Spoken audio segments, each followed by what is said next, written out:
2026 жылғы республикалық бір ел бір кітап акциясы аясында Қабдеш Жұмаділовтің «Тағдыр» романы таңдалды.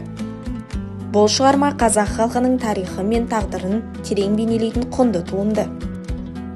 Белгілі жазушы Қабдеш Жұмаділов өз шығармасында ұлт тарихын шынайы суреттеген. Алдарыңызға «Тағдыр» романына арналған қысқаша бейне шолуды ұсынамыз.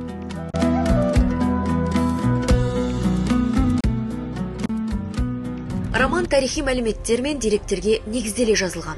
Жазушы оны жай ғана баяндап қана қоймайды. Демежанның ішкі күйзелісімен, оның іс-әрекеттерімен жеткізеді.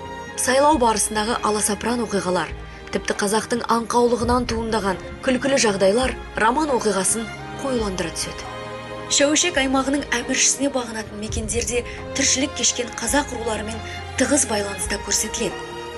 Қала өмірінің өзіндік ерекшеліктері, дала тіршілігі, күнделікті өмірге еніп жатқан жаңалықтар нанымды суреттелген.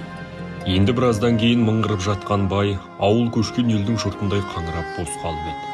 Демежанға қарасты үйлердің шағылмаған, тоналмаған бірі жоқ.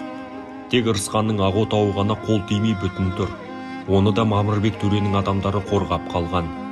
Мамырбектің ұлы Тұрысбек Ырысқанды мал жанымен көшіріп әкетуге ұлықтан рұқсат ала келіпті. Үлкен бір қора қоймен бір үйір жылқыда жас тоқалдың еншісіне тиіпті. Енді міне ұзатқан қыздай әлденеше түйеге жүгін артып, аттарын ерттеп, олар да орнынан қозғалайын деп жатыр. Құрметті оқырман, сіздерді «Тағдыр» романын оқуға шақырамыз. Кітап оқып, ұлттық әдебиетімізді бірге дәріптейік.